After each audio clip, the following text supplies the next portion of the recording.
been defused. Counter-terrorists win. Hey guys, Malzo here.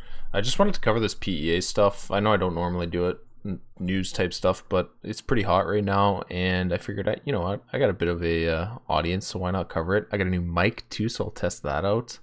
But yeah, this is gonna be podcast style, so feel free to deathmatch. And I just want to give, start off with like a TLDR of what this PEA shit is and why it's kind of so bad. Basically, the PEA stands for Professional Esports Association, and it was founded by a number of teams, 7 teams in North America. Team Solo Mid, Cloud9, Team Liquid, Counter Logic Gaming, Immortals, Energy, and Complexity. And the intent of the league is to have profit sharing between the team owners and the players. They do mention that there's 50% profit sharing between the team owners and players, but I'm not sure exactly how that gets divvied up. Does that mean the 50% of the profit goes towards like the 35 players because there's 7 teams? So each, and they also say that casters are getting the same percentage as players. So wouldn't that further drive down what the players are actually getting?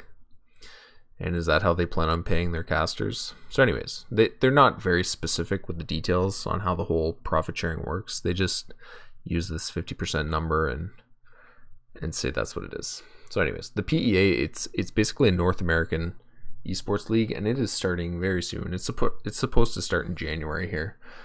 They're getting ready to kick off, and Sir Scoots just launched a fucking shitload of information onto the internet, and it is probably going to stick to the front page of Reddit for a while. So feel free to read the big article that he wrote, and if you don't have time for that, I'll give you a breakdown here. Now, the big news about the PEA is the news that was released today by Sir Scoots, talking about how players are basically, I mean, they're not technically a union, but this is exactly what a union would do, which is kind of up my alley. Like, I am part of my union executive at work, so I am pretty plugged into the whole union world. And Sir Scoots basically put out a letter representing 25 players from TSM, Cloud9, Team Liquid, CLG, and they're hoping to get Energy and the Complexity guys to sign on to it. So one of the first things the PEA implemented, just in case you don't want to read that full article, I'll just zip through it and kind of tell you most of what it said, but they intended to implement a council that would decide on rules and regulations and other things that needed to be decided on within the league, and the players were going to have a voice at that council. Specifically, 3 players were going to have a voice at that council, and 4 votes were going to go to 2 people that worked for the league, one of them being Eric Kratz, I think is his name, the guy that was going to run the league, who also came from CGS, Red Flag, and then the other 2 votes were going to be team owners. So it doesn't take a genius to realize that the team owners in the league are going to be pretty aligned, and it's no coincidence that they would have 4 votes while the players have 3 votes. So he goes on in the article to mention that that was basically the first red flag that they had at these meetings, was the fact that their voice didn't really mean anything. They could get outvoted on anything that came up. So after the red flags from the meetings, the players decided to call on Sir Scoots to give them a hand, I guess, with negotiating and just trying to figure out what the fuck is going on with this PEA thing. So Sir Scoots, I'm sure a lot of you guys know who he is, but he's been around for a long ass time. He actually did play 1.6 or even earlier. Like, he attended a CPL in 2001 as a player. And he's been around for a fucking long time. I think he's like 50 years old now. But yeah, he actually did play 1.6 back in the day. And he was part owner of Godfrag, an old CS website. And he worked for Evil Geniuses as a manager as well. So he's always been a voice for the players kind of thing. Like, he's never bought into the whole bullshit that teams kind of brought into everything, where making money is like the #1 priority thing. He's always been a pretty good proponent of the player unions and kind of player rights and just being a reasonable guy, basically. So that's why they called Sir Scoots. So the first thing Sir Scoots did was send a letter to the PEA, because the PEA wasn't talking to ESL Pro League to manage the schedule at all. The players knew that and were kind of worried by it. I guess it's probably common practice for the tournament organizers to get together and try and manage the schedule for the year, or at least, you know, foreseeable timeline to figure out when to schedule things on what weekends, etc. So when they heard that the PEA wasn't doing any talks with ESL Pro League for this, they got Sir Scoots to send the PEA a letter asking what the fuck, and basically asking them why they're not talking with other leagues to try and manage the schedule. And after that letter was sent by Sir Scoots, the PEA did start talking with ESL, but they told them that PEA asked ESL Pro League to vacate North America and essentially leave the region in PEA's control and not have any tournaments or not pick up any teams from North America. Like, that's the most heavy-handed fucking thing I've ever seen. And that, like, these guys haven't even held a tournament yet or held a league yet. They're supposed to start in January. And the reason they have this leverage to make these demands to ESL is because the team owners have basically unionized within themselves. They have 7 of the biggest organizations in North America. They have a ton of negotiating power if they all collectively negotiate with other leagues. So they do have the power to tell ESL to just fuck off, you know. And why would the team owners need ESL if the teams are just going to start their own league and have their own teams in it, and then they have all this power for exclusivity rights or picking and choosing where their teams can go? You know, maybe the team owners don't like somebody at ESL, or they have personal issues with them. They don't want to fucking deal with ESL anymore. They only like Face It, so our teams can go to Face It tournaments, but not any other tournaments.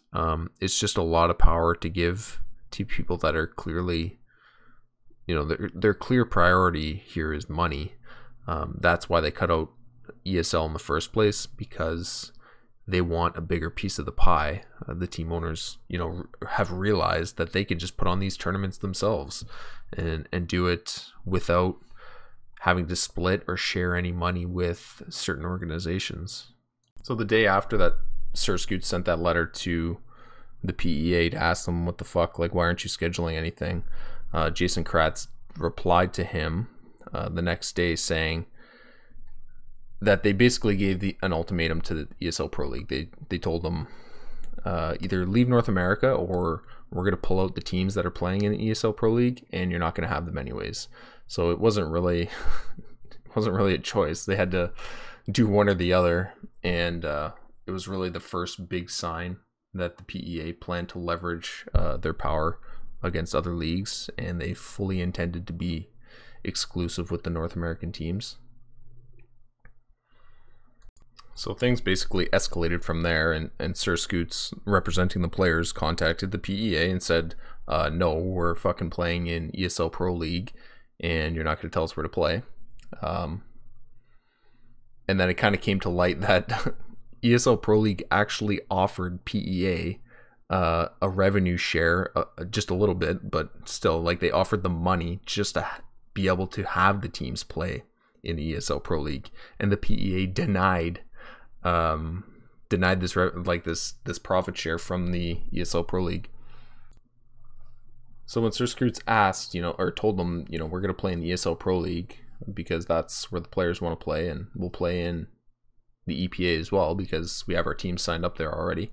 The EPA responded that they're going to leverage the player contracts to have them only play in the PEA, basically. So I don't know what the player contracts look like. I'd love to fucking get my hands on one of them, but I've never seen them. I assume since this this letter put out by Sir Scoots doesn't refute the fact that the PEA did say it's in your contracts, I assume there's something in the contract saying that the team owners do have control of where the players play. And that's probably one of the reasons why they went public with this, because the player contracts, I'm sure they're very well, everybody knows they're fucking slanted towards the teams because they're signing young adults that are either jobless or working young kind of jobs. Like, they're not signing guys that necessarily know what they're doing. There's older guys in the scene, sure, but they, like, the young guys that come up don't know what they're signing necessarily, or don't read through everything, and they're very easy to take advantage of, especially when you say, hey, here's your contract. Like, what if it's like 30-40 pages? No fucking 19-year-old's gonna read through that, right? So I'm sure it is actually in their contract that the team can decide where they play.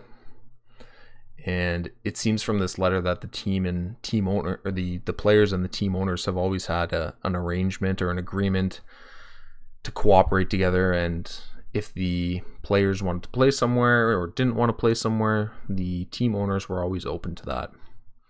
And I said earlier, this whole situation is basically exactly what union representation would do for players. Sir Scoots is basically their union rep or steward. And in this situation, he's representing a collection of them. And it's a really good example of people that may have argued against having unions. You know, the unions don't have the best rap these days.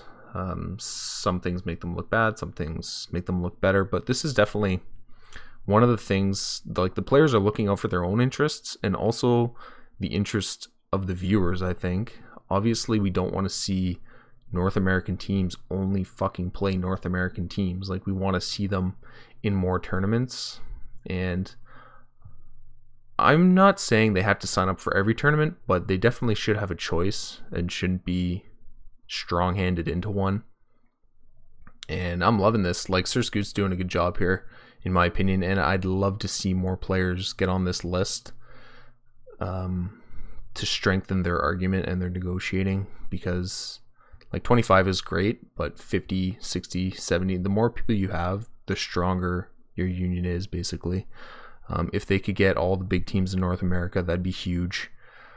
I noticed Complexity isn't on the list of people that signed on to this letter, and I'm sure, you know, Jason Lake's been around a long time, and Jason Lake seemed to be pretty dialed into this league. I'm sure Complexity is not what it used to be. It used to be a big brand name team. Now it's kind of small fry, you know, for North America, compared to the bigger organizations like TSM and CLG are big in LOL and stuff, and Complexity not so much, is my understanding. Anyways, I don't really follow LOL. But while this is great and everything, and it's nice to see the players actually have a fucking unified voice for once, it still would be very difficult for them to have a reasonable union.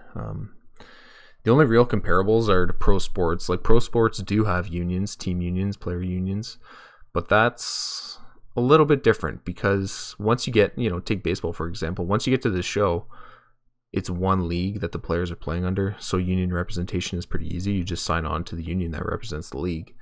In esports, it's a bit different, because you have multiple leagues, and if the union is trying to have standardized treatment of players, have standardized rules and stuff like that, that's going to be a little bit harder for a union to get every event organizer to buy into. But there's still a lot of good things that could come out of the players uniting, especially if they have, you know, Sir Scoots sticks around. As far as I know, the background of Sir Scoots is he's a pretty financially stable guy, from what I've heard.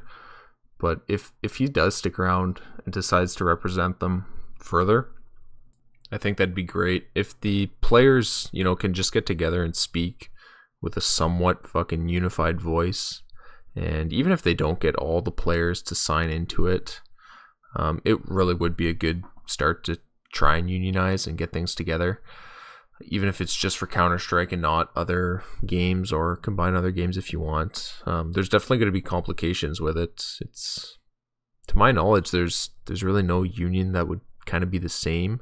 Pro sports are somewhat similar, but like in baseball, once you get to the MLB, all the players are under the same umbrella. They're all playing in the MLB, despite, you know, teams being different. You're still playing under the same organization. So to get them to participate in the union is easy. You just Once a player comes up, you tell him, you give him his union book, and away he goes. And this is how it works in the union when you play for the, in the majors. It's a little bit different in esports because there's different organizations, and that kind of complicates things. Like the union can still be an effective voice to get the players heard, but they would need to collectively deal with each organization and tournament organizer. So if you do get a handful of players together, you could talk to organizations or the tournament organizers and say, okay, this is how we want the tournament run, and we don't want to have to play 6 hours straight. We don't want to have to play on a fucking desk that was made in the 50s. We want these rules to be enforced, like wearing your fucking headphones, shit like that. Like unions can help hammer that stuff down and get it so it's all enforced, and both sides are cooperating to get things done. And hopefully at the end of the day, it's all better for the viewers is the plan, right? So one thing that unions could also really help for is the contract negotiation phase for these players. Like a lot of these guys coming up are probably signing contracts when they're like 17, 18 years old. I know there are older guys on the scene, and I know guys like Ryu has come out in the past saying if any player needs help with contracts, whatever, just send him one and he'll read it over for you. But like a lot of these young guys are probably signing shit that they're not fully understanding. I'm not saying they're dumb or anything. They're just young adults, and any 17-year-old that gets handed 20, 30 page contract, however long it is, may not read through the whole thing and understand it, or he'll just skim it and be like, okay, well, this is the normal player contract. But if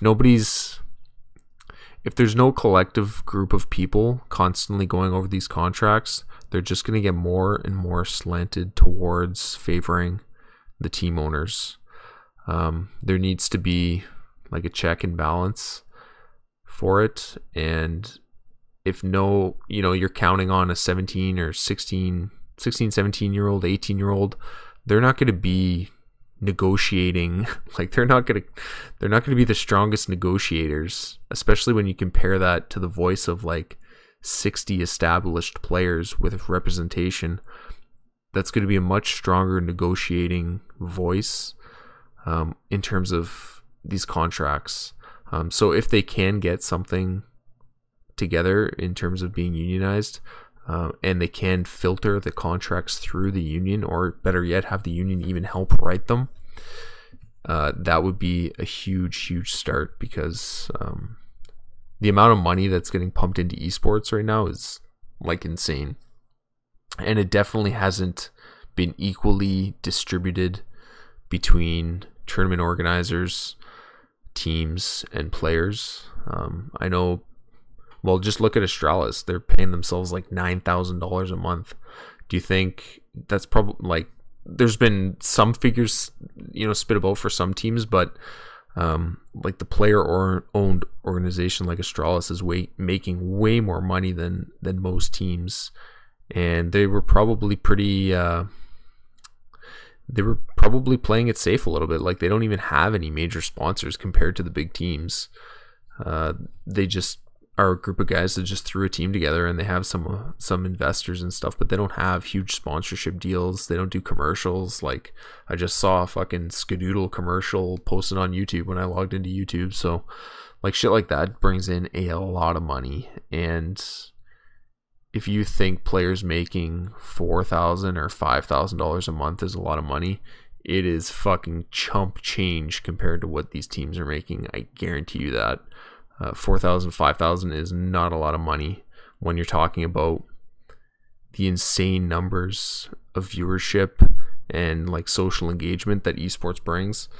Esports is huge on Twitter, huge on social media. It gets really good viewership numbers.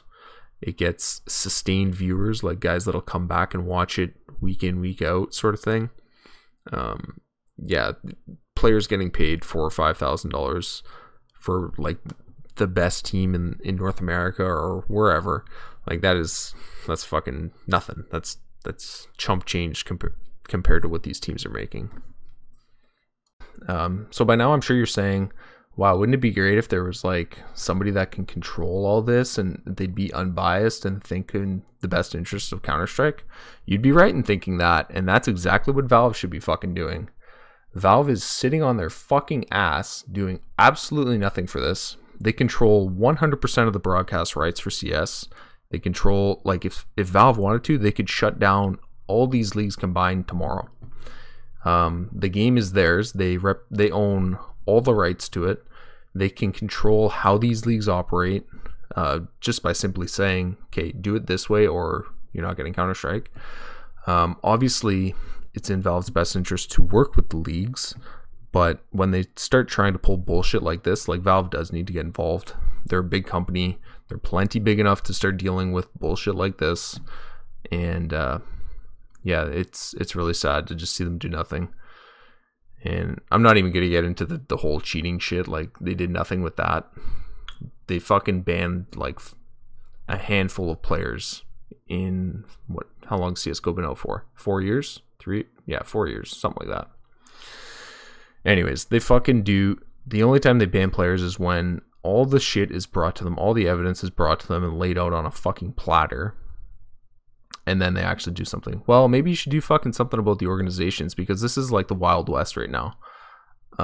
All these guys are competing to see who can fucking screw the system the hardest and make the most money in the shortest amount of time, instead of building like an actual platform that they can work from. Instead, everyone's just getting together to just fuck each other as hard as possible. And it's pretty sad to see. So hopefully Valve gets involved in this. I highly doubt they will. I'm sure Richard Lewis and Thorin are going to fucking hammer this home pretty hard. Richard Lewis for sure said he was going to do something on Twitter. So hear from him in the next few days. I'm sure it's not going to be pretty. It has been something that he has talked about in the past a lot. Player unions and unified leagues or exclusivity leagues. So we'll see what happens. The only people that should have an exclusivity league in fucking Counter-Strike is Valve, because they hopefully would do it in the best interest of Counter-Strike, right? You know, like they're in it for money and to make money and stuff like that, and you can do all that. But you could still, you know, work in the best interest of Counter-Strike. Having fucking North American teams play North American teams only in a league and then prevent them from playing in other leagues is just fucking retarded. So anyways, rant over.